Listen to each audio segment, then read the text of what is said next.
Cause it's finna be ugly up in here today. Today we tripping today. Today we tripping. We going to war.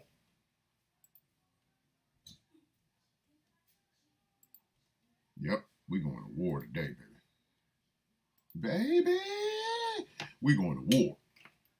Yeah, I mean, yeah, I mean. I'm on my war footing today. I'm on my damn war footing today. I ain't even bullshit. Excuse my French. Well, I ain't on the radio yet, so there's that. But yeah, I'm fired up. I'm fired up. Y'all better get like me. I'm wrecked. I'm wrecked. You know what I mean? I'm wrecked. I'm wrecked. Ready to go. Y'all got a few minutes. Get your coffee. Because I'm telling you right now, we going to war today. We're going to war today. We'll do it live. Go outside, Akiri. Hurry, hurry, hurry. So you can hear the horn. I'm fired up. I'm fired up. Today's that day.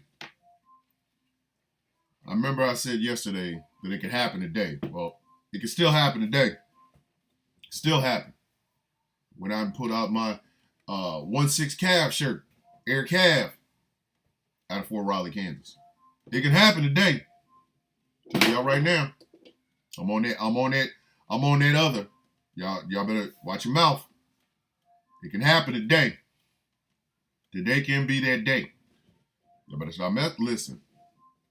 We on that bull today. We gonna talk about this entire political process in the first hour. Second hour, who knows? We might talk about something else. Who knows? But I know in this first hour, it can happen today. It can happen today. You better watch your mouth. Let me get this music ready. I'm telling you right, it can happen today. I know I said that yesterday. A lot of y'all like, dude, shut up. You said that yesterday. It can happen today. Well, it can still happen today.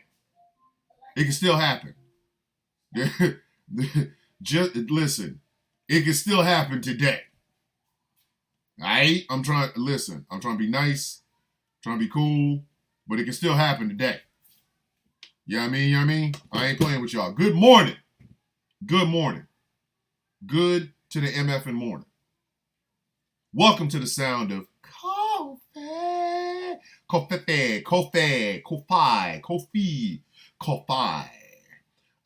Listen, y'all are lucky I didn't name this show The Sound of Kofefi, but that really wouldn't have blended well because it's like a double negative because the show was actually based off that stupid movie, The Sound of Freedom, and I like coffee.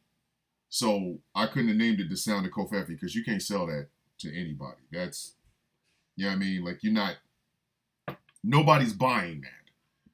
Oh, wow, bro. The Sound of Kofefi, bro. Like, ain't nobody trying to hear that. Ain't nobody trying to hear that. So y'all are lucky that I did not name this show The Sound of Kofefi because it could have happened. But I'm telling you right now, today is that day. I'm on one today. Today is a good day to get it. Today is a very good day to get it, and somebody can. I remember Adrian Broner actually was good, and he's like, I'm the can man. Anybody can get it. Anybody can, because I'm in a mood, and my wife and I woke up my wife woke me up listening to Pod Save America. She did that. But I just want y'all to know, it can still happen today. Because listen, America's on a bunch of bull, and it needs to be stopped because, damn it, let me open up with this. Let me open up with this. This, if I can get it to play. It won't play for me, mama. I'm trying to tell y'all, man. I'm in that mood. There it is. There it is. That's the kind of time I'm on today. That's the drums of war. Y'all can hate it if you want to. That's the kind of time I'm on. I'm not playing with y'all, man. We need to be honest with ourselves. America got itself in this situation, and the only people going to be able to get it out is America. It's time for us to start being honest about some stuff. It really is. I'm not playing. It's time for us to start being honest about some stuff. It really is. Because right now, America tripping. America is tripping. Like, seriously. America is out here losing its damn mind. Because it's like seriously, what are we doing right now? What are we doing right now, ladies and gentlemen? Why is America acting like this? Why? What are we doing right now, ladies and gentlemen? Why is America acting like this? This is the mood I'm in. Straight war. Yep. Listen to that breakdown. Get mad at me, because I don't care. I'm going to say some stuff. Just to let y'all know, that's the type of time I'm on. And if you didn't hear it over the radio, then wait until you hear it on the show someplace, blah, blah, blah. But we need to talk. This first hour is going to be dedicated to having a frank conversation about our political system. But before I go any further, the coffee in my cup until the end of this bag is Kirkland's French Roast Dark. Now, there will come a time, ladies and gentlemen, that because this show is called The Sound of Coffee, I will be getting a coffee brand of my own so that you can drink like I drink. Believe what I believe. You know what I mean? So, look out for that. In addition, this show is also brought to you in part by Glitterwicks, which is walking around here with the coolest, hottest smell in all the land. Argue with your mama, don't argue with me. It is called Villainous. Villainous. It is a scented candle inspired by yours truly, Thomas, the Villain Bishop. Go out and pick it up. Pick up one for your mama. Because you know your mama want to smell what I smell. She wants to smell like I smell. She wants to burn a candle in the house and believe that the villain is always in there. So go on and pick that up. Glitterwicks.com. And look for it. You know what I mean? Look for it. Good morning, everybody in the chats. Plural. The chats. Plurality. You know what I mean? But we need to be honest about ourselves. Ladies and gentlemen, America has a problem. It is our two-party duopoly. It has become so corrupt and so messed up that right now, we're having a conversation about two political candidates. One is a convicted felon. I think that needs to be said more. I think that really needs to be said more. One is a convicted felon. 3-4 felonies. Guilty. Well, the justice system in America is the greatest justice system in LA. No, it's not. If a felon can be running for president. One of our political candidates was real good friends with the first Strigoi in the child endangerment, human trafficking, Sound of Freedom type Strigois. That is one Jeffrey Epstein, who either took himself off the board or got taken off the board. I don't know. I don't care. He's a piece of crap. But one of them was good friends with him. One of them political candidates we got in America right now, is not only a convicted felon, who is a good friend with the first Strigoi, a.k.a. Jeffrey Epstein. But he is also a failed businessman, piss poor husband, Shitty father. And on the other side of the political divide is an 82-year-old white man who had a bad debate. These are the choices America has been given. Yep, this is it. Third party. Get out of here. This is what happens. And I'm gonna be this, like I said, I'm going for throats this morning. This is what happens when your political conversations consist of two right-wing parties. Only one of them doesn't use racial slurs in polite society. So no, ladies and gentlemen, I am not a fan of the Democrats. I am not a fan of the Republicans, but I am a villain to the Heritage Foundation. That's what I said. What I said. I ain't taking it back.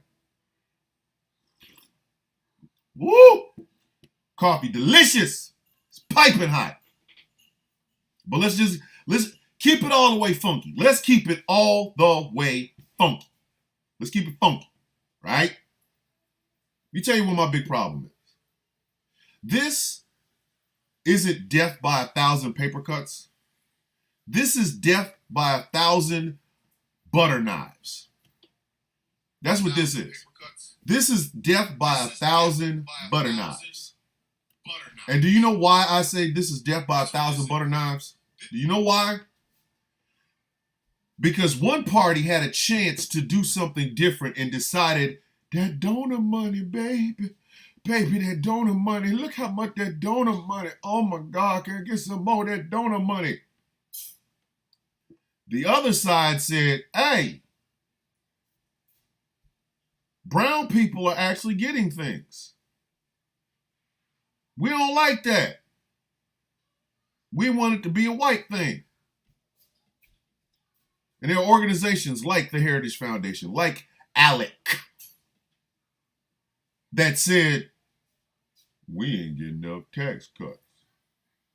How come I can't pour, how come I can't pour liquid sludge in your water?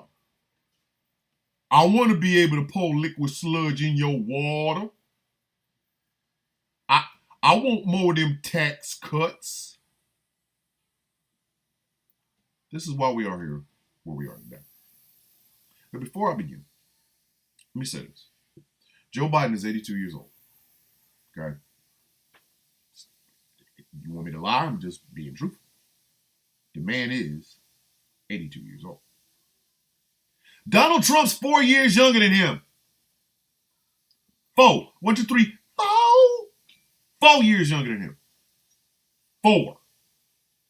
Okay? So, to sit here and try to say that one of these men is in cognitive decline when both of them are over the age of 70 is ridiculous.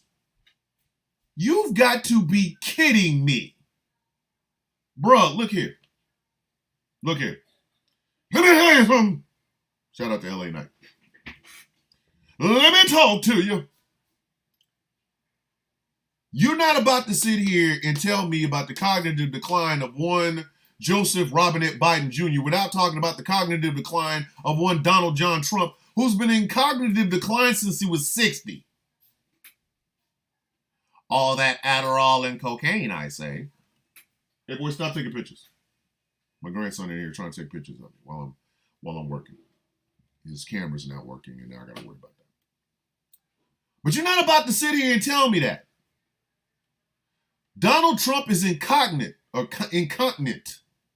He cannot control his bowels or his bladder. Am I making fun of that? No. But you are not about to sit and tell me this man is the pillar of strength and masculine patriotic virtue when he can't control his own damn bowels. Bowelless. He bowelless. He can't control them. That is the part of growing older, ladies and gentlemen. It will happen to all of us. This incredibly sexy tattooed body that I am carrying right now one day will not be able to control my pee. I am okay with this. I'm going to laugh and urinate all over some really nice jeans one day, and I'm okay with that. Because it's a sign of growing old, and I'm all right with it. What I am not all right with is, first and foremost, can we just be honest? Everybody outside these two old white men are taking advantage of the elderly, and every single one of them need to have they need to be smacked. The schmick should happen to them. They're taking advantage of the elderly.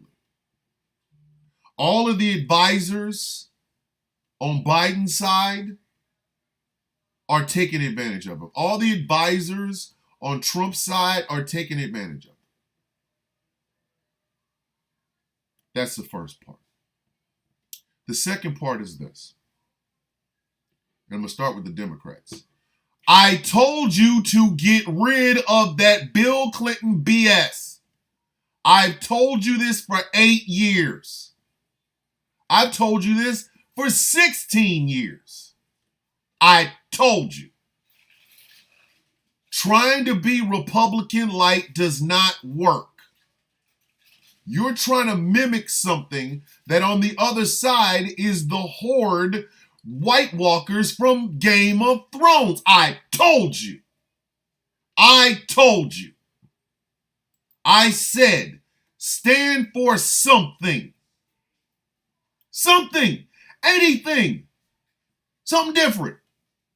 Something different. I told you. I remember, I have been saying this since I was in uniform. Who is the Democratic Party? Because all I see is Republican light. This is what happens when you take your monkey asses to every diner in every red state you can get your hands on and talk to retirees about their economic woes, and then you try to match that. While young people, the future of your party, are telling you, hey, can we get a little bit more leftist? This is what happens. This is what happens when you believe the hype of equating the far left and the far damn right. I told you this was going to happen. Said it. You need to let go of Bill Clinton's ideal of the new Democrat. You need to take the new Democrat into a Cadillac and give her the Adriana treatment from The Sopranos. I told you. I feel like Desaad in Zack Snyder's Justice League. I told you centrism would fail. Told you. I made it abundantly clear that we do not have a left wing in this party, in this country. We don't. We have socialists that have fantastic ideas. You have moderates that have fantastic ideas. You have traditional liberals and new wave liberals. All of them have fantastic ideas that have broken down individually, which is another problem. Y'all don't know how to market for crap. You don't. If marketed correctly, people would flock to them. Y'all let the narrative about Obamacare sit there because you didn't want to screw up the donor class. Even though, if you take pieces, if you were to go to these red state diners and just give piece by piece by piece of what the Affordable Care Act has in it for the American people, you will find that the American people agree. But you didn't.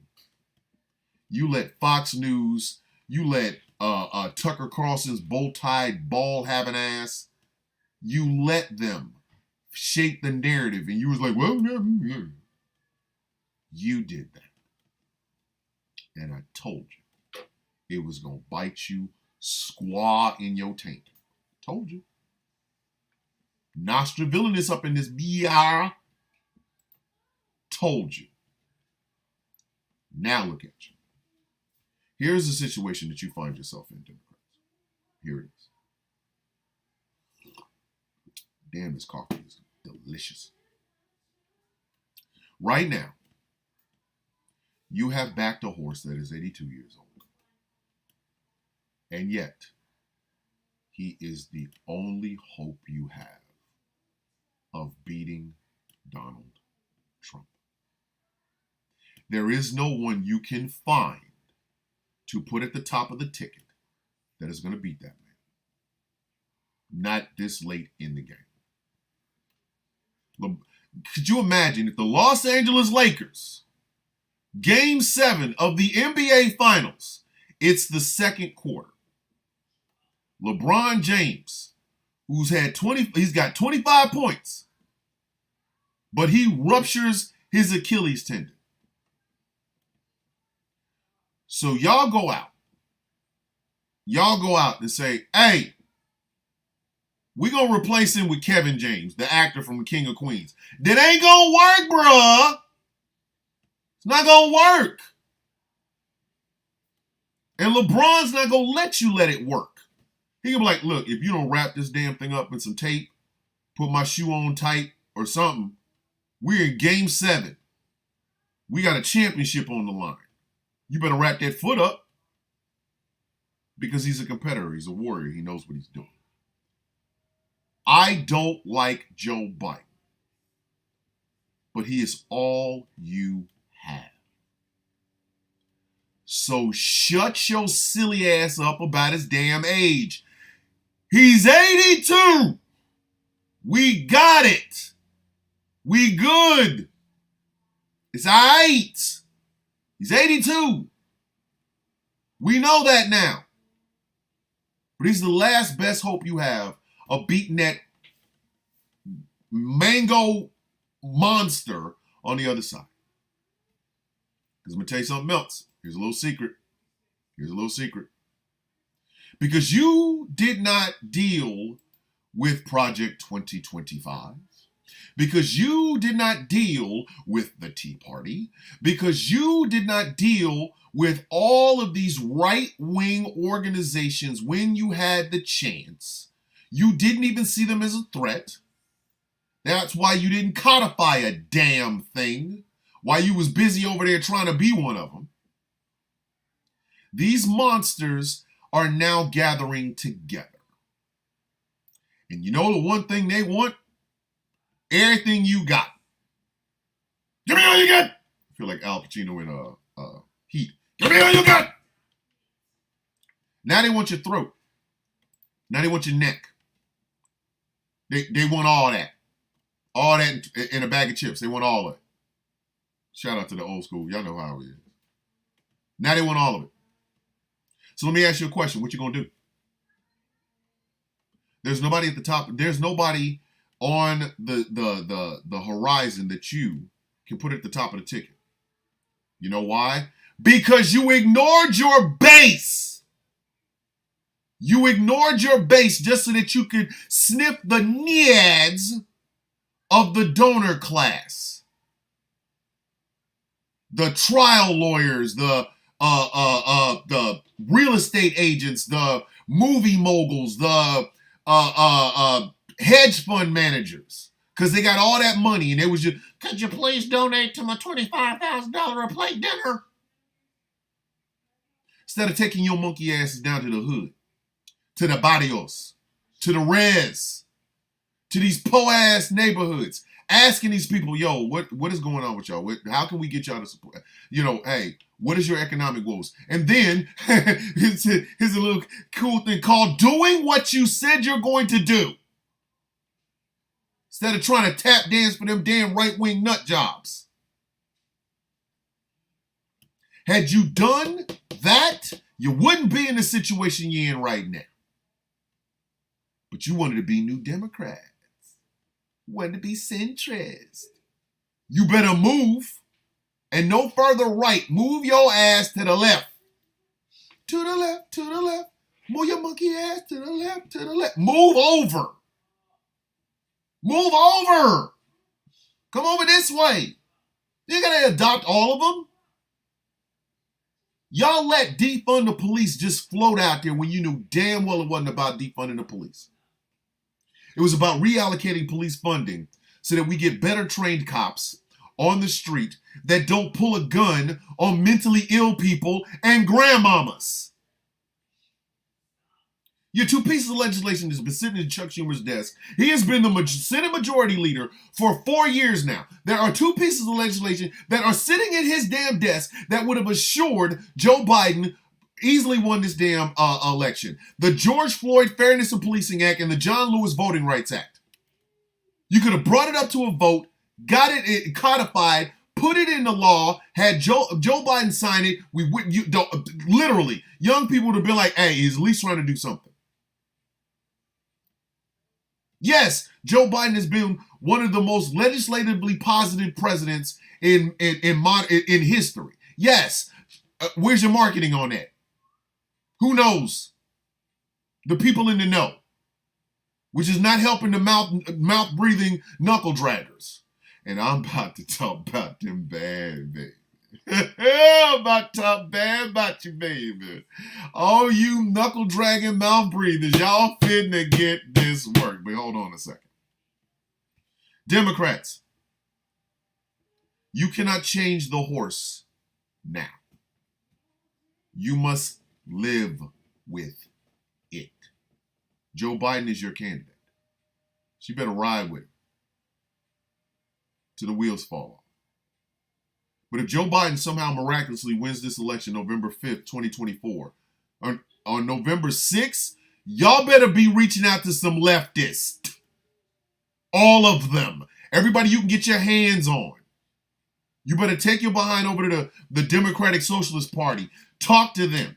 You better take your behind out and talk to some of these young people. The ones that y'all demonize on TikTok. The ones that y'all demonize that are doing the campus protests and things of that nature. Get them into the house. Talk to them. Stop acting like these ain't your kids and grandkids. They are. Ask them what their economic woes are. Ask them what they're concerned about. When they say climate change, write it down and do something about it.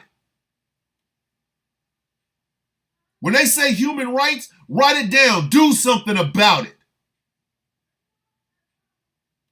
Stop looking for your donor class to, hey guys, can I get some money? Damn the money, bruh. Do you want to save America or not?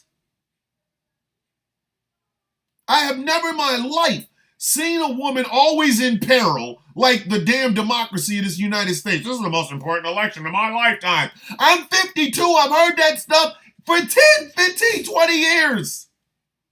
Why is this hoe always in trouble? Why we gotta keep saving her? I'm gonna be like J. Cole in a hot minute. Don't save her. She don't want to be saved. But let's talk about these Republicans, baby. What is wrong with you people? What the hell is wrong with you? You have always lived in a diverse society. All of a sudden, diversity is a problem. Since when? Please understand something, you righties. Rock rib traditional Republicans hate you. I said exactly what I said, and I ain't taking it back. Right-wing Republicans traditional rock rib Republicans hate you mouth-breathing, knuckle-dragging idiots. They hate you with the passion of 1,000 burning suns. They hate the fact that you are in their party. They wanted fiscal responsibility. They wanted strong defense. They wanted free market capitalism.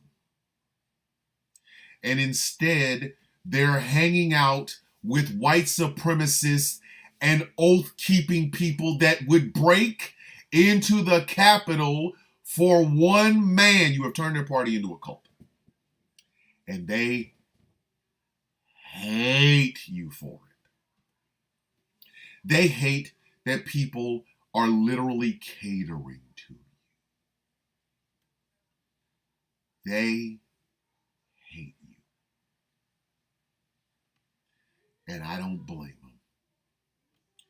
because you low education, no education, patriotic sons of biscuit eaters are ruining everything. Everything? Everything. Everything. Everything you touch dies. You started off not liking the brown guy. I'm going to tell you, let's go there. Let's go there. All right, let's go there. Let's go there.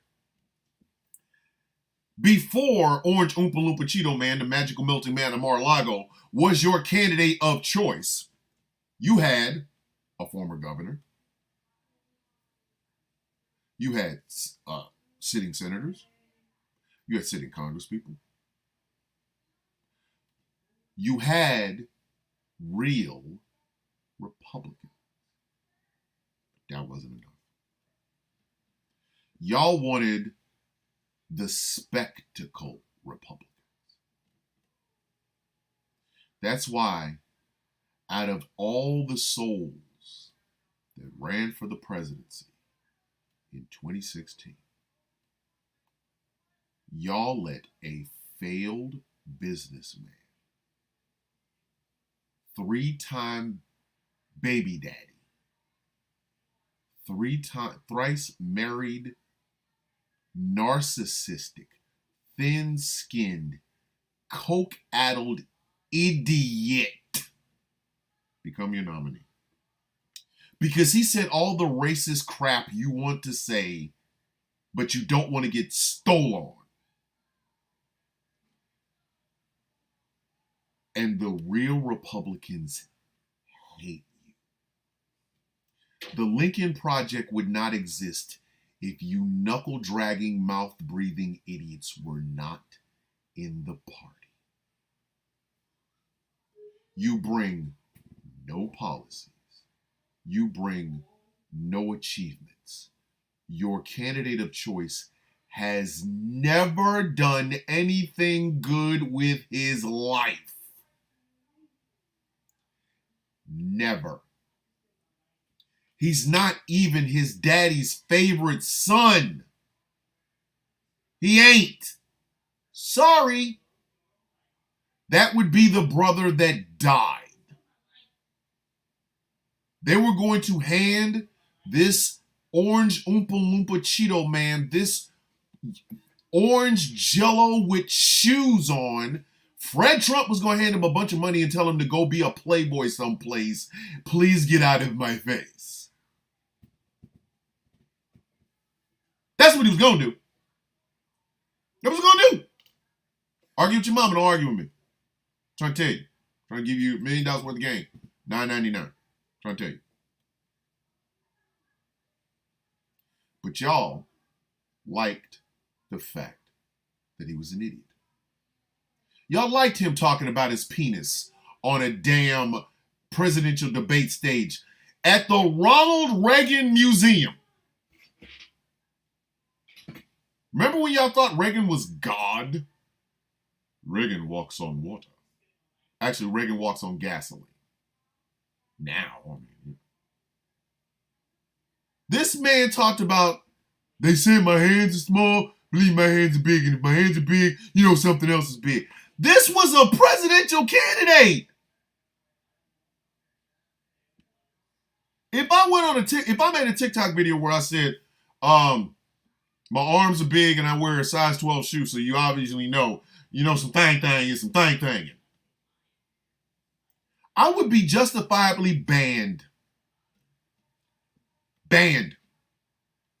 Like a mofo. Banned. Right? Banned. So, explain to me, how is it the standards for TikTok are higher than the standards for the Republican Party to be a presidential nominee? How, Sway? What are we talking about?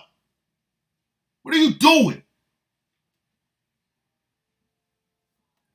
And it was the culmination. See, had the Democrats dealt with the Tea Party directly when Obama was trying to pass the Affordable Care Act, had the Democrats decisively, directly, and with force dealt with the Tea Party, we probably wouldn't be where we are today. But the Tea Party shouldn't have been in the House. Get a bunch of freaking boomers out there with damn tricorn hats with tea bags on them. How did these... Come on. They out here cosplaying Paul Revere and Thomas Paine. What are we doing? What? And in the process of that, because I know the Tea Party started off as the taxed enough already party. And then the donors got involved. Featuring the Koch brothers. Or Koch brother, because the other one's dead. And then what seeped in? There was your crowd. Right there. When the donors started to give the Tea Party money, when Fox News started to hype the Tea Party because they're the newest, hottest revolt on the street, there was a crack made. And in that crack was all the isms, all the phobias. Racism, sexism, homophobia, xenophobia, anti-Semitism, Islamophobia, transphobia, and ableism.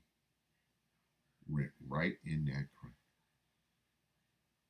And once they were in, much like cockroaches, they started banging it out.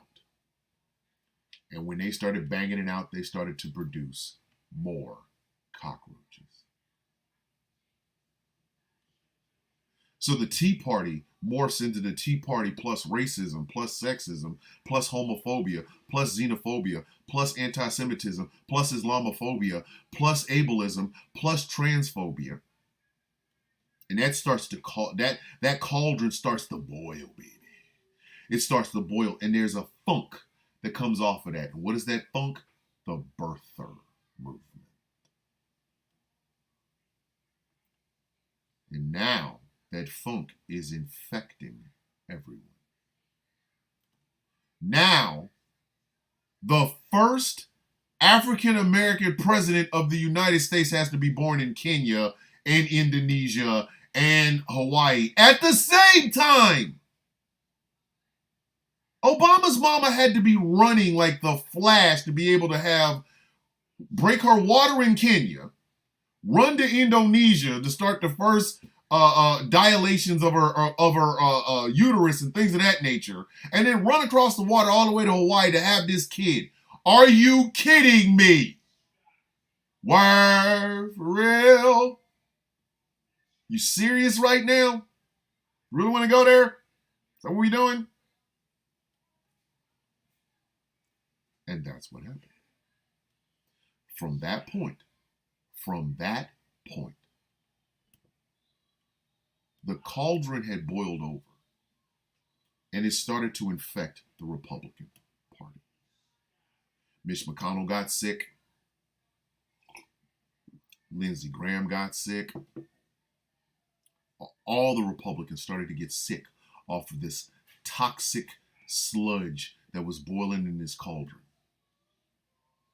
And that toxic sludge, that literally Chernobyl levels of toxicity from the birther movement and the racism, sexism, homophobia, xenophobia, anti-Semitism, Islamophobia, transphobia, and ableism that had boiled up underneath their nose when the crack in the Tea Party was open, brought us Donald Trump, who only ran because Barack Obama made fun of him at the White House press corps dinner. And it really wasn't even making fun of him. He was talking about his own damn show. He's trying to give you some game. Like, oh wow, you had a TV show. You fired Gary Busey. And Donald Trump sat there with that waddle underneath his damn throat and said, I'm going to run for president. I don't like this smart uppity Negro. How dare him be better than me? And then he got on his horse. I'm sorry, it was a donkey. A cross-eyed donkey walking backwards like Michael Jackson moonwalking on Motown 25. And he decided he going to be Pez O'Dent. Now, it's funny because we used to say all the time that Barack Obama had to be perfect to be president of the United States. We wasn't going to get a Flavor Flav president. We say all the time, why are people sitting up here basically insulting Colin Powell to his face about how articulate it is. What is he supposed to sound like? I gonna be Pez old Dent. Then y'all turned around and got a guy that sounded just like that. Just like that. I'm sorry. Donald Trump sounds like what y'all thought Barack Obama was gonna sound like. Up in the heezy. The heezy. Donald Trump can't even say nuclear. Nuclear. He knows nothing. He's never known anything. He knows how to use his penis. There you go. Knows how to use his penis. He's good at that. He don't even know what his own daughter's name is. It's Tiffany, by the way. It's Tiffany. And then he went up there on the damn presidential stage, which, by the way, Republicans, how you going to have 50, 11 damn candidates and this is the best you can come up with? I want y'all to understand, Donald Trump never got over 30% of the vote in the primaries in 2016. The problem was he was splitting it with 4, 5, 11 other people. They diluted their own numbers. That's why he stood out. If everybody had gotten together and said, hey, man, we can't have this dude running our party, bro. We can't. He got to go. All right, so I'm going to drop out. These people going to drop out. All of us are going to back you so you can beat this dude. But no. He got up there and insulted Jeb Bush's brother. He got up there and insulted Ted Cruz's wife and his daddy. He got up there and insulted Marco Rubio. He got up there and insulted Carlson. Them Coonesians just run together at some point. They all look alike. I'm sorry. Every one of them look like Clarence Thomas throughout the years. I'm sorry. I don't know all their names. Okay. Ben Carson, that's it. Coonesians have a tendency to just run together. Anyway. So, y'all have 50, 11 damn candidates up there, and this dude never got over 30%. Why is he still here? Oh, I know. Because once you open that crack and the racist White Walkers came back in, I just don't know what to do, but we're so popular. You're not popular. You just opened your damn party with a bunch of people you've been trying to get out of there for 20, 40, 50, 11 years. The hell's wrong with you? You let them back in. Let the stray cats in, eating up all your food. Munching on your sandwiches. So what happens? This man becomes your candidate. Kasich was in that race. I want y'all to understand something. Governor of Ohio Kasich, I can't remember his first name. It's too early in the morning. I had enough coffee. Is a middle of the road Republican. It adheres to the rock rib Republicanisms. He does. But he just didn't think Donald Trump should have been president. Right? So, this is what we end up with. A matchup between the unpopular and Donald Trump and Hillary Clinton, who decided that's the time she wants to be president. That time. Hillary Clinton, who goes to the school of Bill Clinton centrism and just out there, she just out there look bad. Pokemon go to the pole. Hey. There's an easier way to appeal to the young folk, buddy. Easier way than that. When the youth of the party were asking her questions, she dodged them. She kicked them out. This, that, and the third. Oh, and Bernie Bros, screw you. Screw you. I give you no sympathy. I award you no points. And may Rao have mercy on your soul. I don't even like you. Because Bernie Bros is like, Bernie's all white man. The hell, man? You mean to tell me you can't get those damn democratic socialist ideals from somebody that, I don't know, has black hair or brown hair or something? Why you gotta keep going to the guys like Methuselah? What are you doing? Get out of here. So Hillary Clinton, once again, I'm going to go to the donor class. Meanwhile, Donald Trump don't think he going to win. Please understand that. I know that's going to hurt a lot of Trumpers' feelings. I don't care. Truth is truth. The man didn't want to win the presidency. He didn't. I'm sorry. He did not. I do not. He didn't want to win. He wasn't trying to. He was not trying to win. Do y'all understand this? This man thought this was going to be a joke. That Eddie Murphy, Jesse Jackson joke from the 80s. People, Jesse running for president. I'm going to vote for Jesse Jackson. Guy drunk. I just voted for Jesse Jackson. Next day, he won? He did! The man did not want to win the presidency. Why do you think he was always flip-flopping and out of sorts? He wanted to show up Obama like anybody can do it if the Negro can. He didn't expect to win. And the Republican Party was like, yo, he won? Are you serious right now? Because none of y'all stood up to him. None of you. Chris Christie, don't come out here trying to be Captain Say Them Hoes. No, you had on a cape too. Well, Donald Trump seems like a pretty good guy. There was no Republican standing up and saying this man is not fit to be in public office. When the grab him by the meow tape came out, bruh, where were you? That should have been the indicator. That should have been a hit and a half. I run a production company.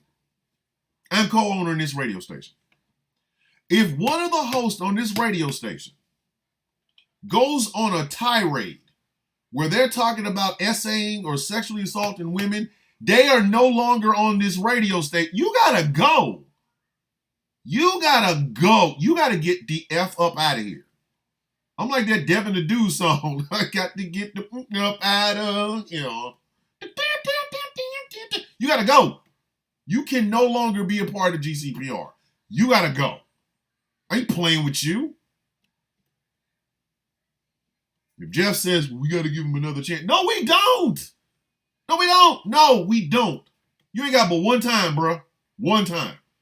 A whole tape comes out where this man says, and I'm still at a loss for words on how you even matriculate grabbing a whole coochie. I have been in abstract shock and terror of how you grab a whole coochie. I don't understand how you do that. I mean, do you use like the iron claw? Do you have Thanos' Infinity Gauntlet? How do you grab a whole coochie? Like, I can see somebody say grab him by the arm, grab him by the foot, grab him by the ankle. No, I grabbed him by the head. This man said grab him by the uterus. Do you know, that's it. Come on, man. That's like saying, I'm going to grab your car by the brake. What? What are you going to do when you get it? Like, what are you? Anyway. So Donald Trump wins. He wins. Hillary Clinton concedes. A lot of people are crying because everybody saw what everybody saw what the MAGA crowd didn't. This man is unfit to catch your dog if he runs out your damn fence. That dog is gone. Your dog is bolting towards the fence, and Donald Trump is standing there. He gone. Your dog is now belong to the streets. Your dog is gone. Do you understand? Are you feeling me? Your dog is gone. Because Donald Trump can't catch a hint. He can't catch the message. He can't catch a beat. He can't catch nothing. Nothing. People realize this. That's where the tears was coming from. It wasn't liberal meltdown, snowflakey. It was the fact that democracy was just now given in the hands of a mofo with one functioning eye, one functioning ear, 10 thumbs, 10 big toes, trying to moonwalk backwards. and end up look like he running against the wind. What if, come on, man. And for 4 years, that idiot did exactly what that idiot was going to do, be an idiot. At that point, right there, the Democrats should have said, all right, now, we got to go left.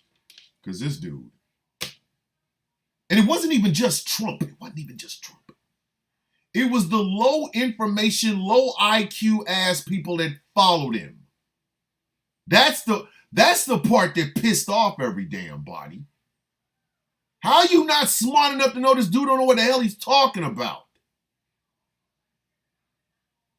Donald Trump was the sperm that produced Marjorie Taylor Greene. That woman is not fit to organize the shoes in my closet. And she got my tax dollars in her pocket. Donald Trump was the sperm that multiplied and brought us Lauren Boebert. A woman so incredibly ignorant and so incredibly unfit for public office that she tried to give a handy to her date while watching Beetlejuice. That's not even sexy. I'm sorry. We're not talking about A Streetcar Named Desire or Cat on a Hot Tin Roof or a remake of 9.5 Weeks, or we're talking about Beetlejuice. Beetlejuice. Who gets rigid at Beetlejuice? I'm just saying. Who the hell goes to Beetlejuice going, yeah, baby, it's time to get freaky? Who does that at Beetlejuice? What is that?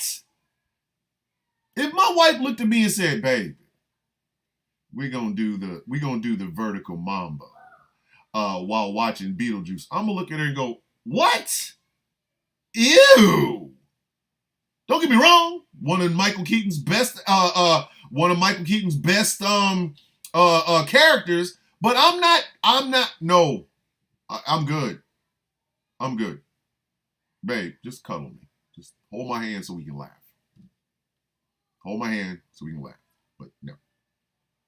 The hell gonna get turned on by come Mr. Taleman, tale me banana. Daylight come on, me won't go home. Who does that? Show me the sexual tension in that song. Unless you thinking bananas is some real bananas. You know what I mean? But Donald Trump is the sperm that brought us all of that. An unfit human being for the public office. Oh, the evangelical Christians loved it because they hated great father, rock rib Christian man is not enough, but old sleep around is cool. Captain grab him by the meow. Something that should be physically impossible to do. That's your man? That's your man. That's your man? Is that your man? That dude right there. Him. That guy. Captain grab him by the meow is your man. That's your man? Well, it's a baby Christian. He also has small hands, so I don't know how the hell he's grabbing meow in the first place. Hands out here look like G.I. Joe action figure hands. What are you talking about? Well, now, 4 years later, 8 years later, actually, Orange Oompa Loompa Cheeto Man is back. And the Republican Party is just going to let him waltz right back in. Why? Because now you're addicted to having those mouth-breathing, knuckle-dragging idiots around you. They make you look sexy. They make you look popular. You know, I am 6 feet tall and I'm 255 pounds.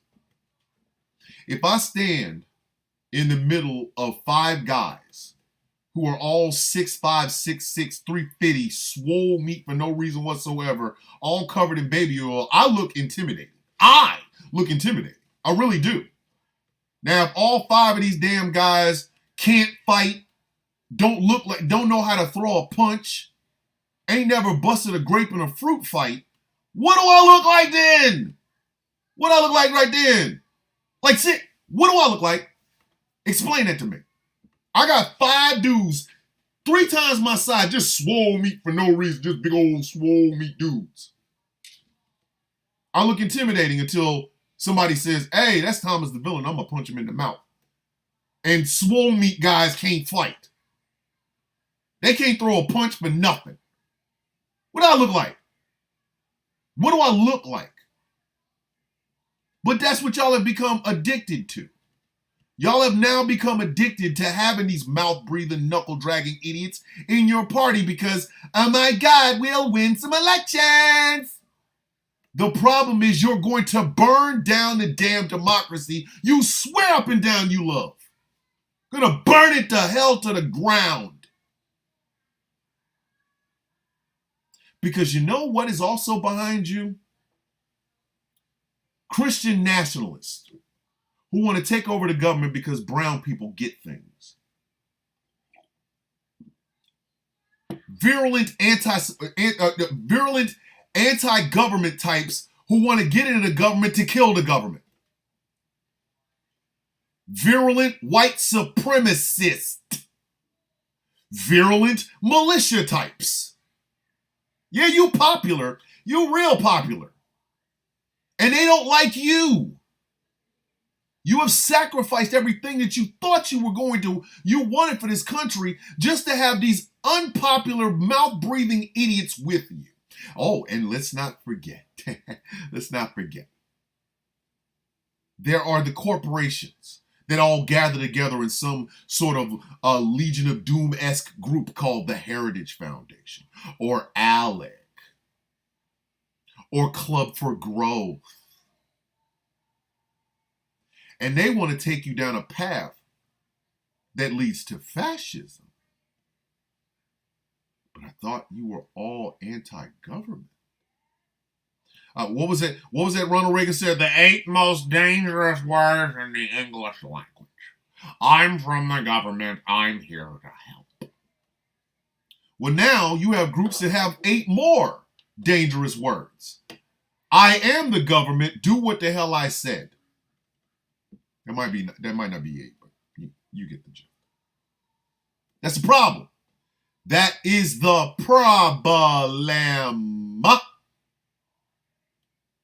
We don't even know what the hell a Republican Party is anymore.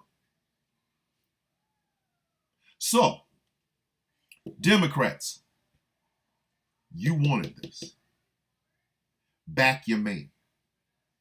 Am I going to talk bad about Joe Biden? Yeah, damn right I am. Because as an American citizen, that is exactly what I am allowed to do. And who I vote for in the voting booth ain't none of your damn business. That's the equivalent of asking me, hey, what you and your wife do in the bed? Who are you talking to, yo? To the Republicans. You are now becoming the Mussolini party. You are now becoming the fascist Christo-nationalist party. You're becoming an existential threat not just to America, but to the world. Some of your biggest fans are people like Viktor Orban, a dictator. Your presidential candidate went and spoke to North Korea, Kim Jong-un. Somebody we don't like. Your presidential candidate has a hard-on for Putin, Vladimir type, from Russia. Somebody we don't like. And you were sitting here calling yourselves patriots while backing a man that loves him. Love. You have an organization called the Heritage Foundation that wants to tell you how to live your damn life using government power. Something I thought you were against. So this morning, in front of God and country, I, Thomas the Villain Bishop, founding member of the Villains Guild, co-owner of this radio station, a man with 1.1 million followers on TikTok, 12.4, I mean every single word of this, on the Heritage Foundation. I am. This is not endorsed by nor sanctioned by the Villains Guild organization. We'll be happy to have your assistance, but please understand, this is not the entirety of the Villains Guild organization that is saying this. There will be no backlash to the members of the guild. This is my fight. I am going to tell the Democrats to their face, who are you? Are you Republican light or are you Democrats? Are you liberal or are you Republicans without the slurs? I will tell the Republicans, you have an infestation in your house. That big tent you're always talking about has rats, fleas, termites, cockroaches, spiders, silverfish. You need an exterminator immediately. You are no longer directly makers, creators, and proud proprietors of Project 2025 and in opposition to you. Wherever you speak, I will make sure that my voice is. I am a veteran and my oath never ended. I will not allow you to do a quiet coup while I breathe. It will not happen. I will risk every social media platform I have, every follower I've ever been given. I will risk my reputation to make damn sure that the Heritage Foundation and Project 2025 and Agenda 47 do not come into existence because they live in. I, Thomas the Villain, declaring war on the Heritage Foundation. And if I go down, I'm going down swinging. Because you will not control my kid to live. So there's that. We have gone into hour number 2 of The Sound of Coffee. Brought to you in part by Kirkland's French Roast Dark. From Costco. Go to Costco or go on to Costco.com and pick yourself up a really good bag. It's quite delicious. Quite delicious. It is. One of my favorites. That's why I can't wait to get to the next one. Oh my God. It's also brought to you by Glitterwix.com and the hottest newest scent on the streets. Y'all ain't hearing me. Y'all not feeling me. Y'all not feeling me. So let me go ahead. Let me quarterback this. Let me quarterback. Let me tell you. Let me talk to you. Let me tell you how great this is. Read this off to you because it's sexy. I have to. Like every time I read it, I get like the chills because I'm like, this is a candle, based off of me, and I don't even know how to, you know what I mean? Like I don't know what I'm supposed to do with this. It's quite hilarious. It's quite hilarious. Can't find it. Don't know where it is. Oops. But anyway, go to Glitterwix.com. Pick up Villainous, the candle and the candle scent inspired by Thomas the Villain Bishop, aka that is me. He is I and I is him. Slim with the tip to brim. What's my name, bro? Thomas the Villain. Thomas the Villain. Yep, yeah, I went there and I don't care. Like, what are you gonna do to me? You gonna do bite me? So, I want to make sure you guys are drinking water. I want to make sure you guys are, taking the time to love yourself today, please. Because if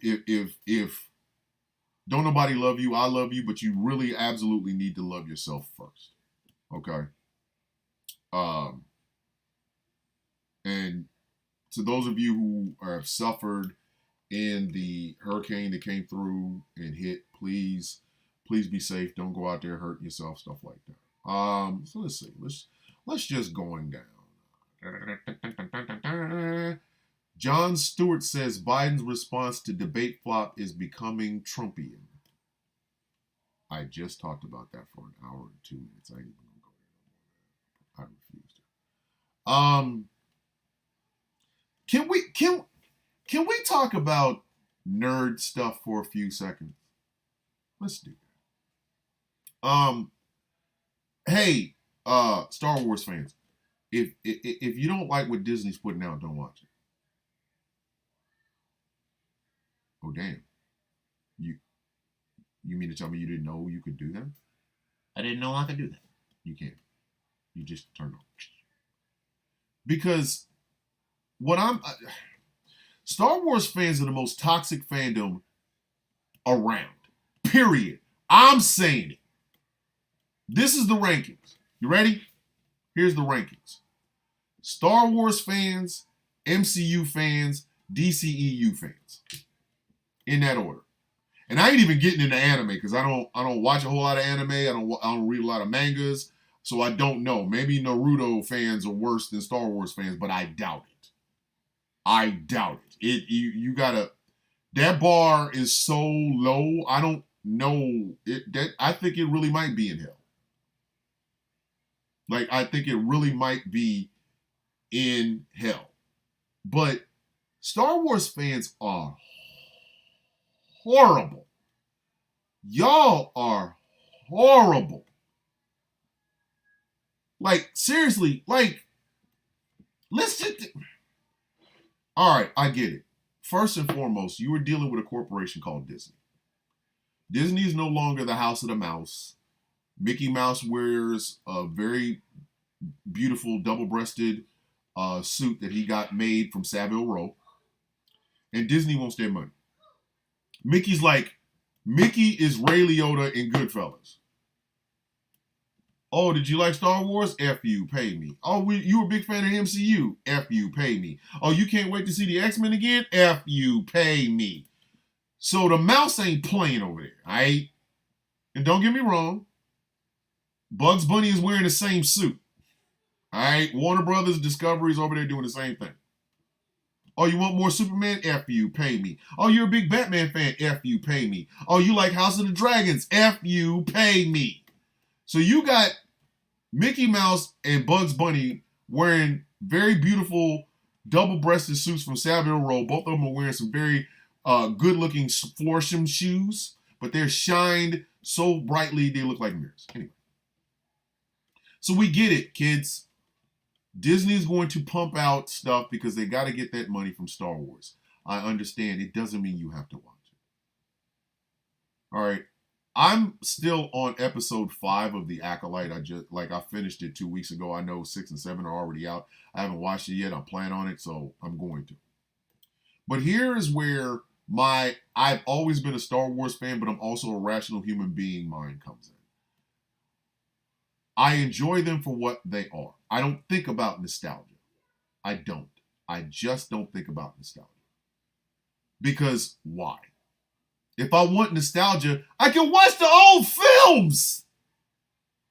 They've been remastered for 1080p and 4K and this, that, and the third. If I want to just walk down memory lane, I can watch the prequels first and get a better understanding of why Anakin Skywalker is the D-I-C-K that he is. I can then watch from A New Hope all the way to Return of the Jedi and be like, oh my God, I feel so much better. Yeah. And if I just feel like it, I can watch the last 3. If I feel like it. Nostalgia, you have nostalgia for stuff you can't see no more. You don't have nostalgia for stuff that's on a damn streaming platform. What? But people are like, oh, Star Wars is a hellscape. Because they're not centering you old-ass, gatekeeping-ass Star Wars fans. That's all this is. That is it. That is it. Because you are no longer the center of attention, because you are no longer the person that they're catering to go buy the Millennium Falcon with the little Chewbacca and Han Solo in it. You're mad. Stop being mad. Just don't watch it. MCU fans, the MCU is not dying. It's a $10 billion industry. Okay? Just because you didn't like all of a sudden y'all are critics. The Marvels suck. And I'm really not a fan of this show. And blah, blah, blah. I wasn't a fan of Thor the Dark World, but y'all kept trying to shove him down my damn throat like a very large cucumber. It was a bad movie, but y'all couldn't stop fawning over it. It's part of the connected cinematic universe. Shut up! Shut up!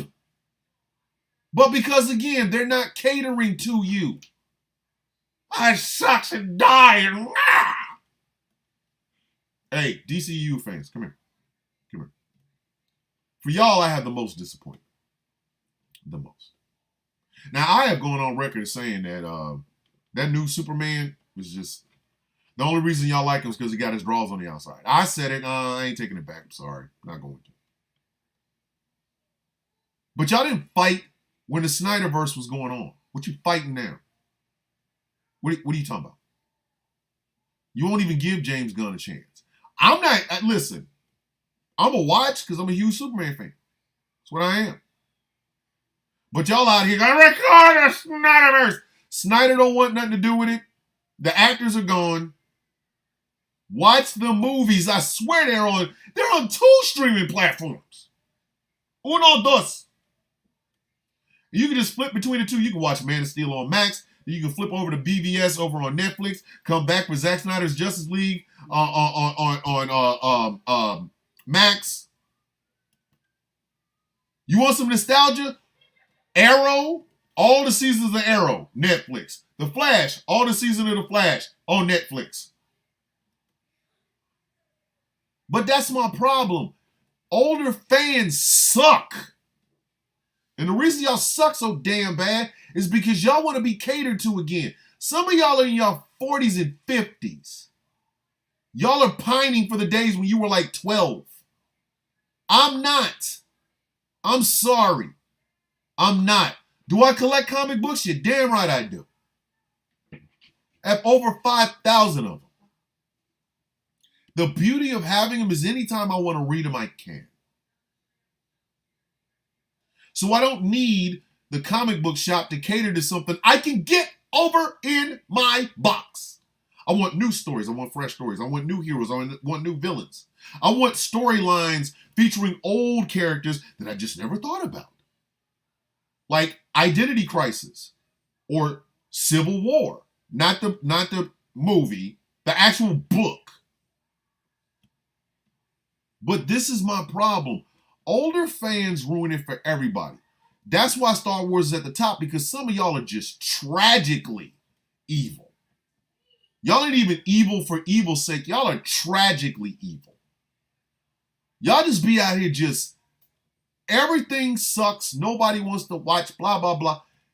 Ain't nobody talking to you. No, I swear for God and for other white men. I ain't lying. I'm not joking. He is not joking. Y'all just be doing the most for the damn least, man. Y'all make it unfun for everybody. Because you can't stop bitching and moaning because, oh my God, why doesn't Luke have the green lightsaber? I don't like this new Jedi. I want Luke back. Then go watch Luke. Go, he's on a damn streaming platform. You can watch the original Star Wars. You can watch A New Hope anytime you want. I swear for God and for other white men, you can go watch it anytime you want. I ain't doing nothing today. Guess I'll watch A New Hope. You want to watch The Empire Strikes Back? It's there, bruh. It's there. You can get all the... Luke, I am your baby daddy. You can get all that. You can have it. It's right there. Disney has made it abundantly clear. You can have it anytime you want. Same thing with MCU fans. You don't like Captain Marvel? Don't watch Captain Marvel. You want to relive the time where where you creamed in your damn pants when Thanos showed up with the Infinity Gauntlet? Go do it. It's on the damn streaming platform. Jiminy Christmas. What you doing here? Y'all ruin it for everybody. Because understand, these characters are just that, character. They're not here to cater to your sensibilities, to make you feel nostalgic, to make you feel like, oh, wow, I have to do this, that, and the third. I love this character, blah, blah, blah. They're characters. And thanks to streaming platforms, you can watch them whenever you want. So if you don't like The Acolyte, don't watch the damn Acolyte. You didn't like The Mandalorian? You ain't never got to watch it again. You didn't like the Boba Fett TV show? Don't watch it no more. Boba Fett ain't for you. But I remember when he got eaten by the Orlac. Didn't go watch the damn film. Jiminy Christmas. He got out of the hole. He had a whole show. New fans don't know who this man is. Do you understand? People are out here procreating. I remember that song in the 90s. People are still having sex. Do. This age thing's not working. Do. People are still having children. And these kids are being introduced to things like Star Wars and the MCU and the DCEU and things of that nature. So yeah, they might love them some Baby Yoda because they're babies. Duh. Here you are ruining it for children because you're like, Baby Yoda's not canonically right. Oh, the Battle of Yavin, baby, shut up. Yavin your mouth closed. Yavin a foot in your mouth. Kids out here just wanting to dress up like Baby Yoda, y'all are ruining it because it's not catering to your old dried up ass. As a 52-year-old nerd, I understand characters evolve, characters move on. The whole idea behind Batman doesn't care, as if they don't have Elseworld comics where Batman was a damn serial killer. But oh Lord, Michael Keaton's Batman never killed a... Shut up. That man got a body count too. Ask Jack Nicholson's Joker. Duh! Why is Superman so moody? Because it's a new take on Superman. Christopher Reeve, rest in all eternal peace, is gone. The character of Superman didn't die with it. You had Justice League Unlimited, Superman, Adventures of Superman. You had the evolution of the character. Even Christopher Reeves himself said it. He wants to see new people don the cape. He wanted it. So Henry Cavill didn't have the draws out front. So? Was he flying? Did he have an S on his chest? Did it stand for peace or stand for hope? Did he Superman, stupid? But it's not my ship. Shut up. Your Superman can be found on a streaming platform called Max. That's not my Batman. What? There's 11 damn versions of the dude. What are you talking about? But this is my problem with nerddom. You shoot yourself in the foot and then wonder why nobody respects you. It's because of that. It's because evolution to you people is a bad word. It's like saying a naughty word in front of mommy. It is.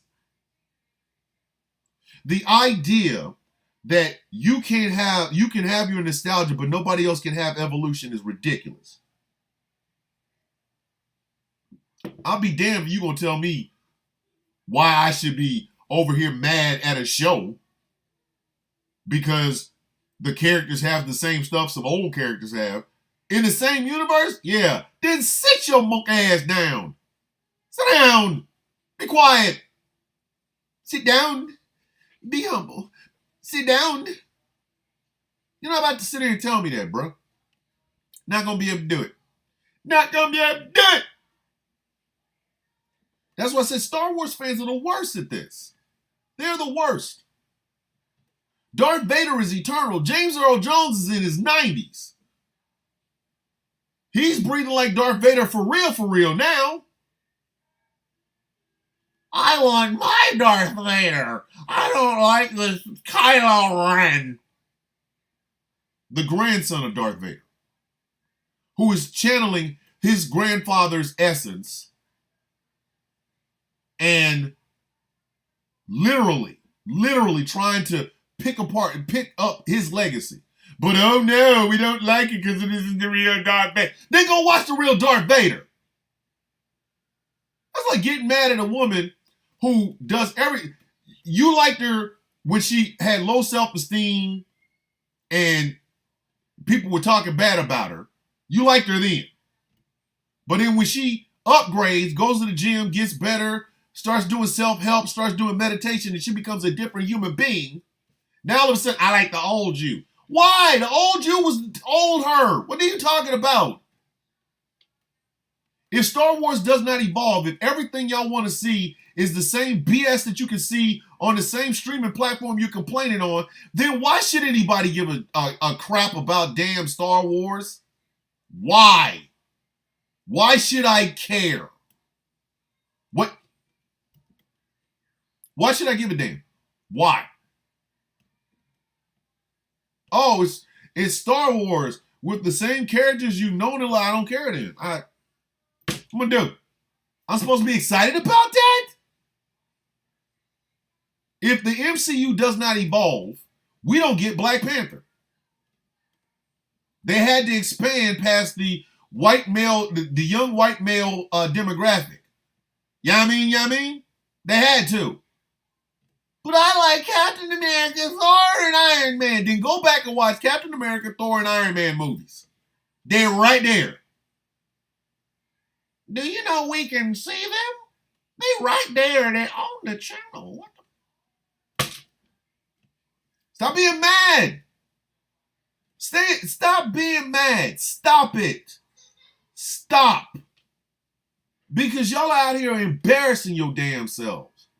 Y'all are really out here arguing on this BS because it doesn't center your nostalgia. Why should it? Why? Why should it? It should not center your whatchamacallit? It should not center your nostalgia because you can relive your nostalgia whenever the hell you want. It's right there. It's on the channel. What? I mean, do you know we can watch it? It's right there. Let other people find the joy the way you found the joy. If it's DCEU, listen, it was a set of movies that was made. It was a universe that was given. Some people enjoy it, some people don't. You do not have to crap on it. If some young kid who just got into comic books and watched My Adventures with Superman, the cartoon, on Max and says, oh, I want to see more of this, and they watch Man of Steel. Yes, is it violent? Yeah, and I'm pretty sure their mom and dad will go, hey, when you're a little bit older, you can. But let that kid watch that. Let him watch it. Because one of the things that nerddom sometimes forgets is that all that salivating you do over movies started in paper, on the pages of comic books. It did. You've forgotten your roots. You have forgotten what makes us unique. We read the comics. We read the mangas. We read. Do you know what I'm saying? We read. There's a gentleman, shout out to him, love him to death, called King and Queen Lion, who routinely dog walks all of you nostalgia nuts.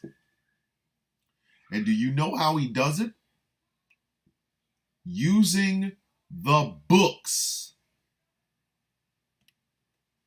All of nerddom started somewhere on a page. Now, mind you, Star Wars, a little bit different. But that does not mean they do not have comics. And in those comics, there is evolution.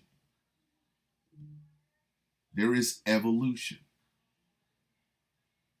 In those books, Luke Skywalker has a son, and his son has a son.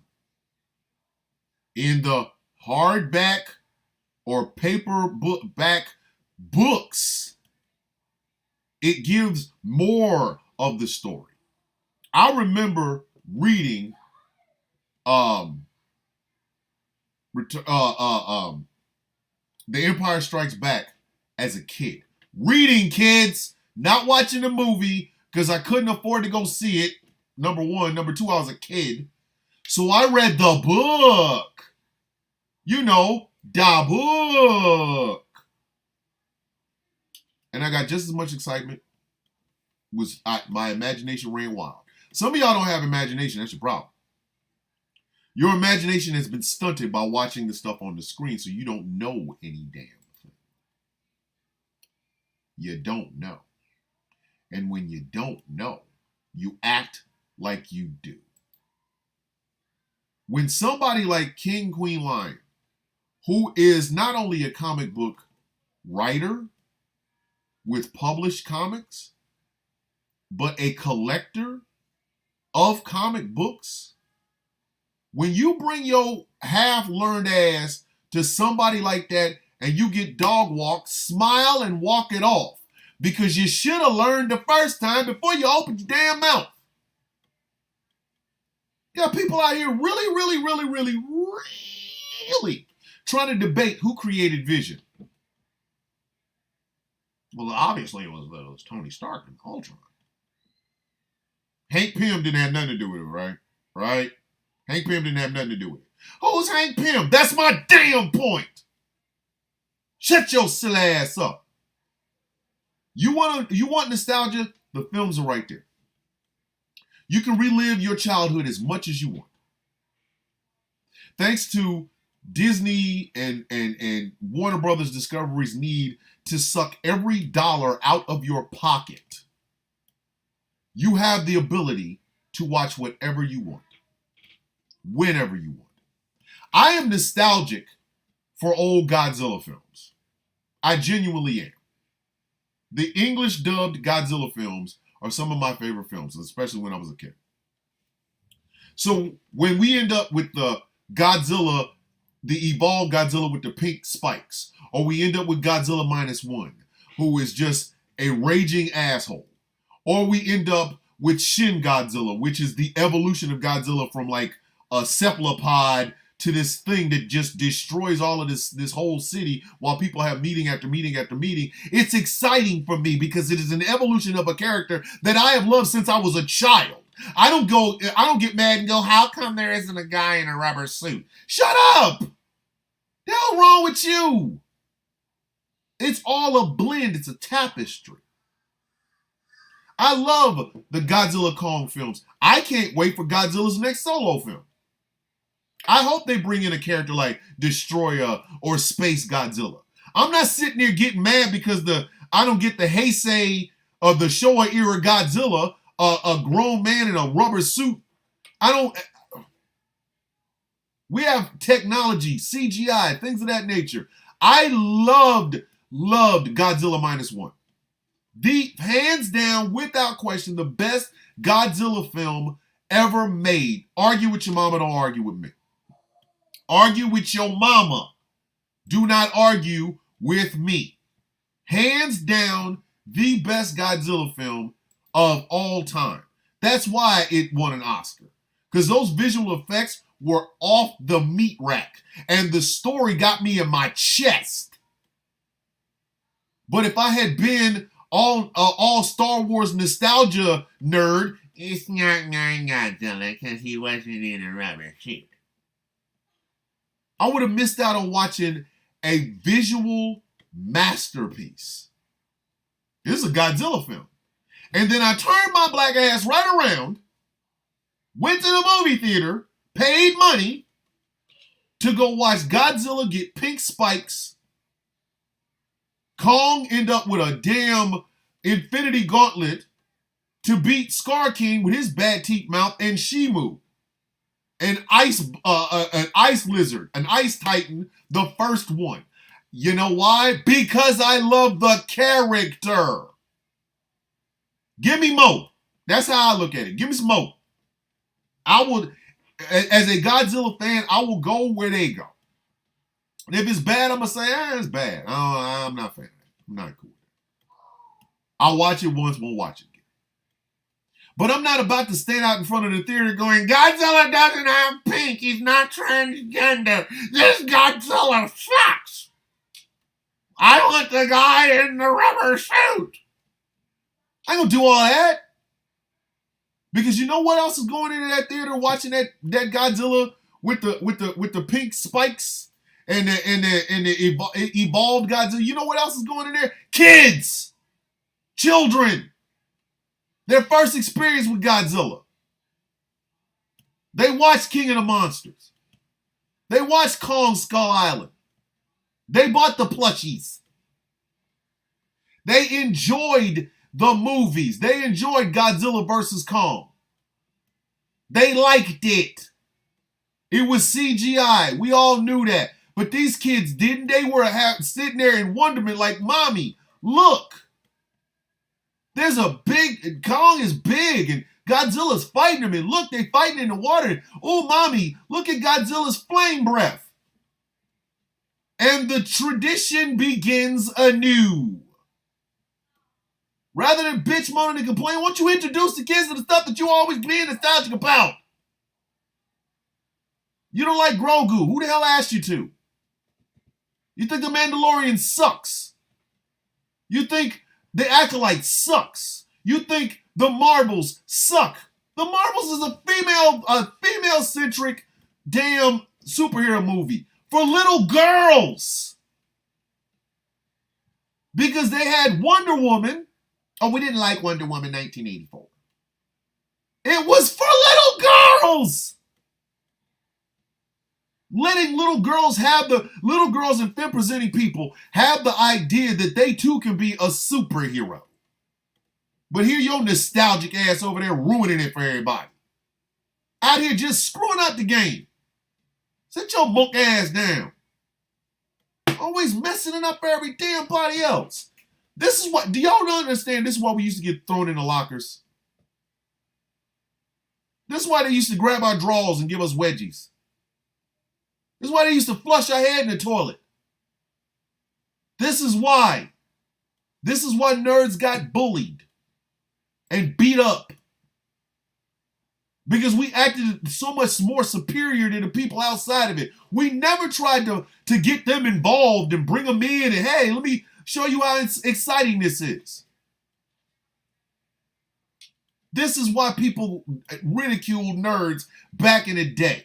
Now, you are actually getting the shine you deserve, and rather than you looking at it like any evolution brings in more eyes, and bringing in more eyes means there's more people that will love what I love long after I'm gone. Nah, y'all over here, but it's not mine, Darth Vader. Nah. Sit your pterodactyl head ass down.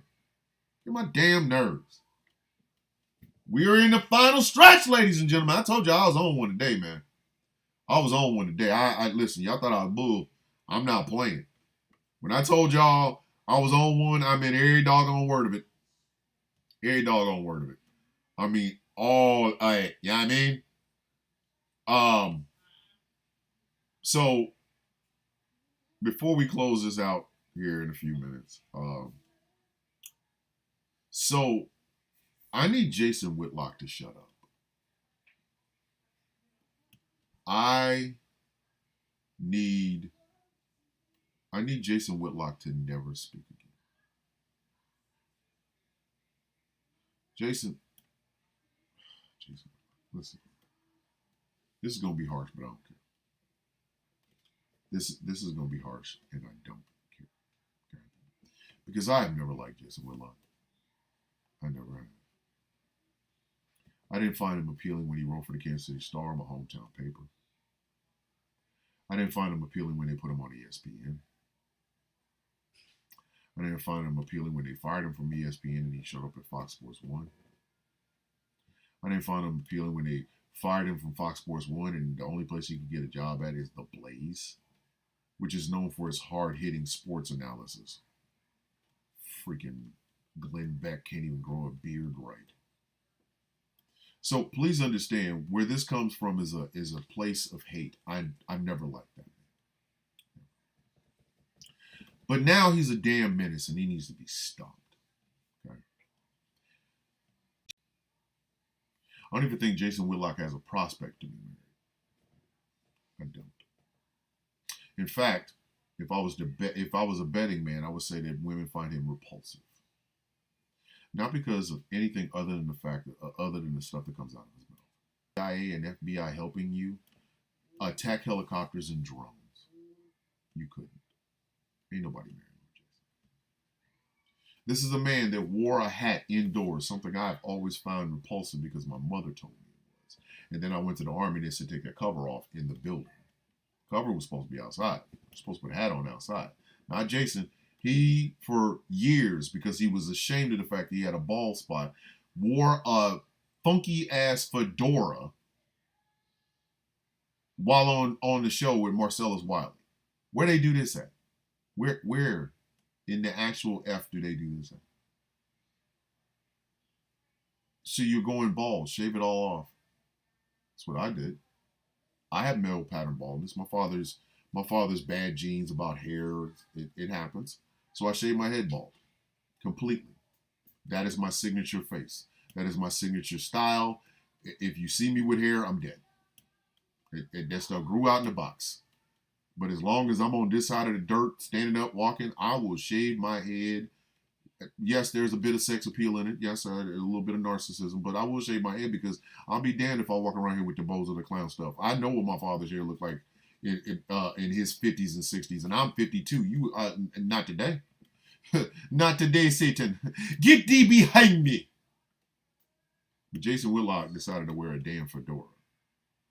Like he was Sam Marlowe's Spade or something. And then when he finally did pay up that Hair Club for Men subscription, he went and got him a high top fade as if everybody didn't realize he tried to pull what everybody swears black women do when they get weaves. Oh, now she got hair. Oh, now you got hair. Been balding since I've seen you. Then you wore that damn hat till them hair plugs grew a high top fade. What is it with black conservative men not going to regular barbers? Y'all can't get a lineup for nothing. Y'all edges be out here looking like crooked roads. Hairline just be... Your hair out here looking like that Nas song. I'm gonna take my horse to the old town road. I'm gonna ride till I can't no more. Like, bruh, come on, man. Like, Thomas Sowell, Brian Donalds, Jason Whitlock, Ben Carson, Herschel Walker. Why can't y'all get a shape up? Why? I shave my hair so I don't have a hairline. You don't know where my hair starts because I got nothing but skin up in this bead. Meanwhile, y'all walk around here with these defective ass hairstyles. Like, what are you doing? Go to a damn black barber. Yes, they're going to cuss you up one side and down the other. Don't misunderstand me. You going to walk up in there with them black conservative bona fides. They're going to be like, oh my God, it's Jason Whitlock. I know you. What do you want? Please shake me up. I got this high top fade and it's growing out of control. Sit your ass down. Just say no more, fam. Just literally say no more. I don't want you to speak while you're sitting in this chair. Don't say nothing. Sit down and I'm going to line you up. Get a damn shape up. Get them edges done. Jeez. But anyway. So yeah, he wore a fedora until that Hair Club for Men credit card was paid up. Then all of a sudden he gonna come out with a damn high top fade. Bruh, it is 2020 something. If you don't stop acting like you grew that hair overnight, I know how long it takes to make a high top fade. I used to have one in high school. And I had to maintain that stuff like watering plants. I got up every morning with a hot iron, not making this up. Swear to God, I wish I was, but I am not. I got up every morning and sprayed starch in my hair and then ironed it. Now, the high top fade was high top fading, but I did iron my hair and I put starch in it. Jason Whitlock gonna pop up with a high top fade and act like everybody's supposed to. Word, for real, if you don't get that damn toupee off your head. Out here looking like remember when Uncle Phil, remember when Carlton was trying to get Uncle Phil to wear one of the toupees? And he said, is that Uncle Phil or Blair Underwood? And then he put that toupee on his head and he said he looked like Little Richard, attorney at law. That's what Jason Whitlock be out here looking like. Little Richard, attorney at law. But anyway. So, Jason Whitlock is now, I noticed, if you're a black athlete, Jason Whitlock hates you. Hates you. Like, can't stand you, does not like your achievements, blah, blah, blah, blah, blah. He went after Angel Reese in defense of Caitlin Clark. He all on YouTube now talking about the WNBA is gonna screw Caitlin Clark out of Rookie of the Year. They gonna give it to that Angel Reese, who's just ghetto. Is Angel Reese playing better than Caitlin Clark? From what I understand from WNBA fans, she is. So Caitlin Clark shouldn't be Rookie of the Year simply because of the hype. Should be about what's going on the ground, what's going on in on court. If you can't understand that, Jason, maybe you should get out of. I would say go to politics, but anybody that respects a dude with that damn hairstyle has got to be, you know what I mean. Anyway, he's going after Bronny James. You know, of course he is. Bronny James is black. Bronny James is the son of LeBron James, who Jason Whitlock says cannot experience racism because he's rich, even though he had the N-word literally painted on the front of his house. And the people like Jason Whitlock serve absolutely no purpose for any community. As much tap dancing and skinning and grinning as Jason Whitlock does, he still will never be accepted by the MAGA crowd. They might call him one of the good ones, but if he ever buck wrong, he gonna buck gone. Jason Whitlock and Mark Robinson are in the same boat. Y'all are novelty acts. You serve no purpose. You bring nothing to the table. You bring no salient arguments. You bring no good information. You don't do anything except tap dance faux dem white folk. Jason's mouth has cost him every job he has ever had. His colleagues hate him. Stephen A. Smith, listen, I know everybody loved the Kendrick Lamar Drake beef, but Stephen A. Smith channeled Kendrick before Kendrick was getting ready to channel Kendrick. Like, that should have came with the Ether beat. That whole dissection of Jason Whitlock should have came with the Ether beat. I put your soul in ether. But Stephen A. Smith read him for filth. Jamel Hill read him for filth. Dan Le Batard read him for filth. ESPN don't like him. FS1 don't like him. Shannon Sharp don't like him. Yet he over on the Blaze talking. I'm giving out this sports analysis. On the Blaze, yo? Come on. But here's my problem with Jason Whitlock. Here's the biggest issue I have with Jason Whitlock. Right? So I'm going to just be real. The biggest issue I have with Jason Whitlock is this. All of that talking, and you have never done anything in your life. You haven't done shit. Excuse my French, but it's true. You talk about a single motherhood in the black community. You are the product of a single mother. Your father boned out and left your mama to raise you and your brother. It's true.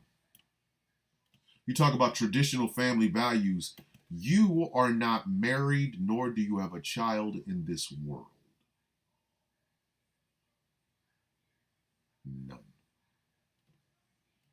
You can talk bad about Angel Reese and Bronny James and Colin Kaepernick and this, that, and the third. You ain't played no damn sports. You played some form of defense at Ball State. You ain't put the pads on in any sort of professional league whatsoever. You ain't dunk a basketball. You ain't hit Patrick Mahomes for the strip interception touchdown.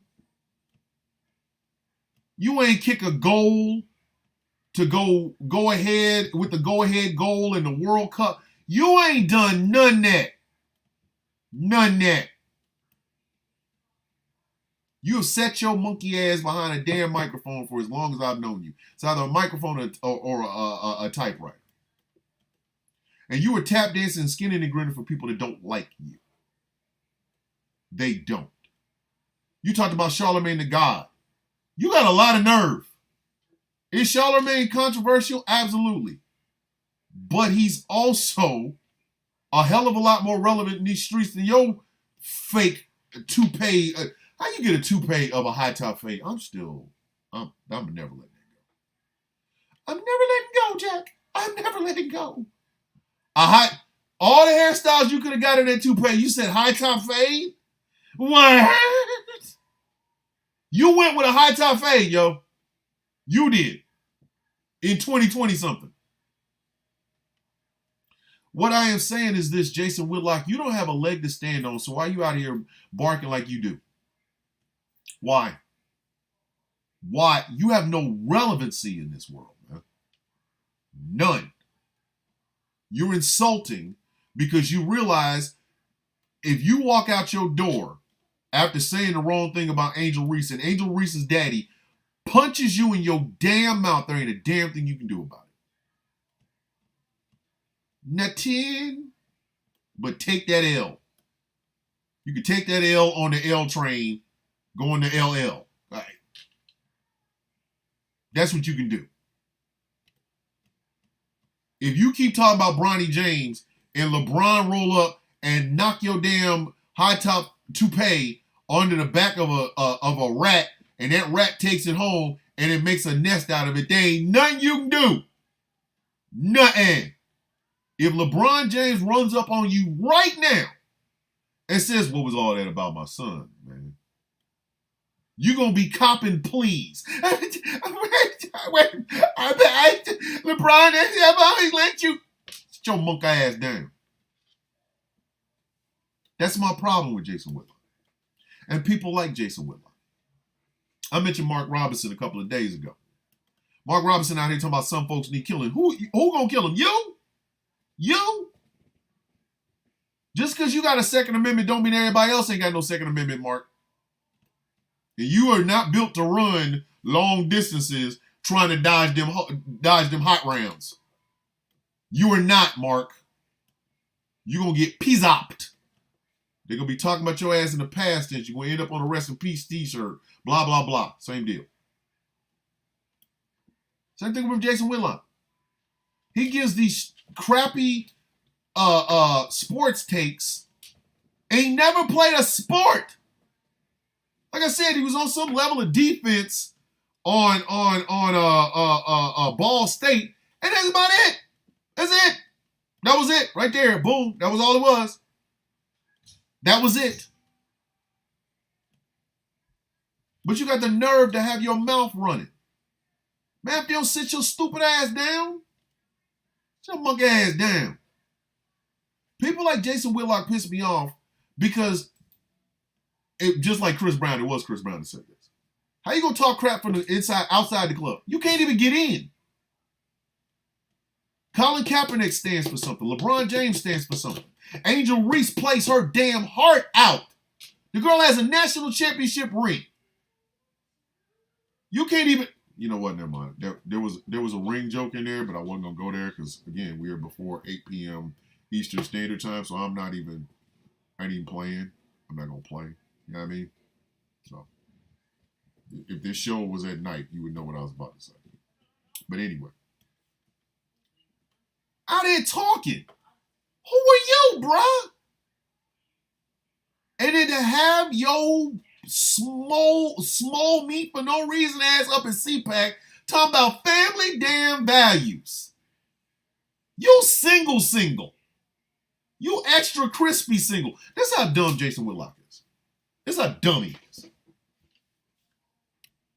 Mans goes and gets a screenshot from, I guess, ESPN, the sports scores or whatever. And at the top of it is an ad for a gay adult website. He complains that ESPN is online is using that as advertisement, not realizing this is how the algorithm works. If you look up something enough times, then Google and Bing and all those other people will give you targeted ads. I, at one point, was looking up Godzilla plushies and stuff like that because, again, I got grandkids. So when I went to a website like Facebook, when I actually did check the scores on ESPN, I'm getting advertisements for Godzilla Kong, the New Empire. That's how I knew. Google's like, he loves him some Godzilla. We'll show him some Godzilla ads. Okay. Jason, in order for that to have been the ad over the top of those ESPN scores, you would have had to been looking for stuff, bruh. Dumbass. But that's what I'm talking about. He wasn't standing on some damn moral authority, bruh. You were standing on a sandcastle in high tide, talking to people who were in the parking lot safe. Always got something negative to say about black athletes. Always. Can never just say, hey, that person plays well. He can never judge them on the merits of their sport, the merits of their game. It always has to be some extraordinary off the meat rack I hate the black take. Always. When you ain't played a damn sport anywhere. You ain't bust a grape in a fruit fight anywhere. You have no family. What the hell you gonna tell me about family values? I got a whole ass family. Wife, kids, dogs, house.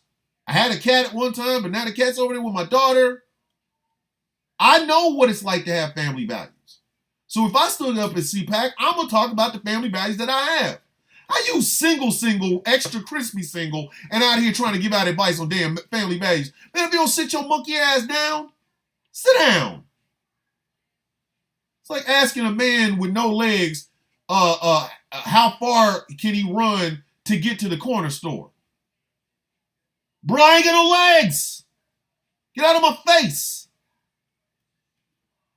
But that's my problem with it. Besides the obvious toupee, besides the obvious I ain't never played a sport, besides the obvious I hate myself for being black and I hate black excellence, I hate black anything. That's why all of his fedoras was blue or red and some other stuff. Besides all of that, besides all of it, Jason Whitlock has the temerity, the gall to really think he's an authority figure on sports in life. You are a whole ass, grown ass man with a toupee talking to black people about pull up your pants and stop listening to the hippity hop music. You was a huge Tech Nine fan. Remember that? Remember that? Remember we use Tech Nine fan? Remember? I do. Tech Nine does. Remember that? But hip hop music's a problem now, huh? Now it's a problem.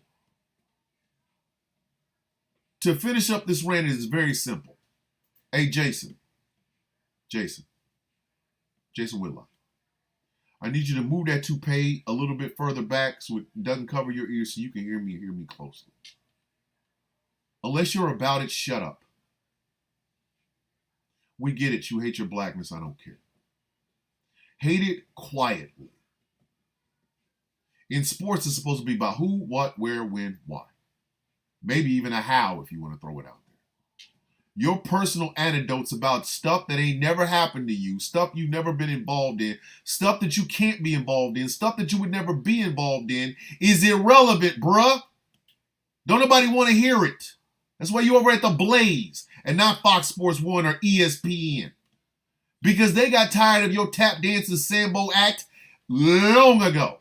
Your colleagues hate you. Your contemporaries hate you. Your work sucks. You're at a station that is not big for known for its big hard-hitting sports analogies. So sit your silly ass in that chair and be quiet. Talk about what you know, which is how does somebody get a toupee from the hair club for men? That is the only thing you are good at. Do that part. And leave the rest of us the F alone. We are almost done with this show, y'all. Told y'all I was on one. I said in the beginning I was on one. So if you mad today, it ain't my fault. You was warned. Told you. I was on one. Told y'all I was on one. And guess what? Monday morning, if things ain't improved, guess what I'm going to be on? One. But before I end this show, giving a shout out to Kirkland's French Roast Dark. Delicious coffee. Go to your local Costco's. They have big old bags, baby. Or you can go to Costco.com. You probably can pick it up. Also want to give a shout out to Glitter Wicks with the hottest, newest smell on the streets. It's called Villainous. It is inspired by yours truly. It is made by London, my good friend. Beautiful person. Love her British accent. Love her British accent. So go over to glitterwicks.com. Check out, pick up Villainous. Have your house smelling like the villain that you want to be every day and twice on Sunday. This has been a great show. I don't know about y'all. I have enjoyed this. It is Friday. And good things are going to happen because good things are supposed to happen. That's just what Fridays are. It's the weekend, baby. So do yourself a favor.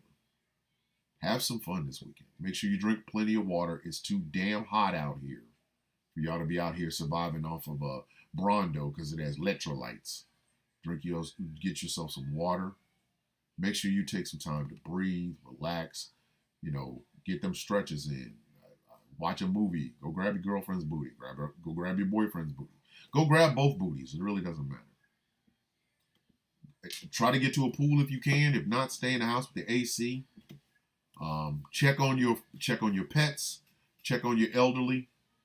Make sure your grandma and grandpa are good. Make sure that your mom and dad are good. Check on these people. Check on your siblings. Stuff like that. And like I say, every time I end this show, may your day, and at this point, may your day and your weekend be as sweet as the coffee in your cup. I love my GCPR family. We got some great shows. We got a little bit of everything. We got some variety over here, and we're still building. We're still growing. Please understand, GCPR is now the movement.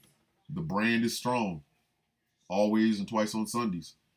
Jeff and myself are making damn sure that we give you guys quality content. We are giving you a place where every voice matters. That is our motto. That is our mindset. That is our mission statement. We will continue to do it as long as we have breath in our bodies.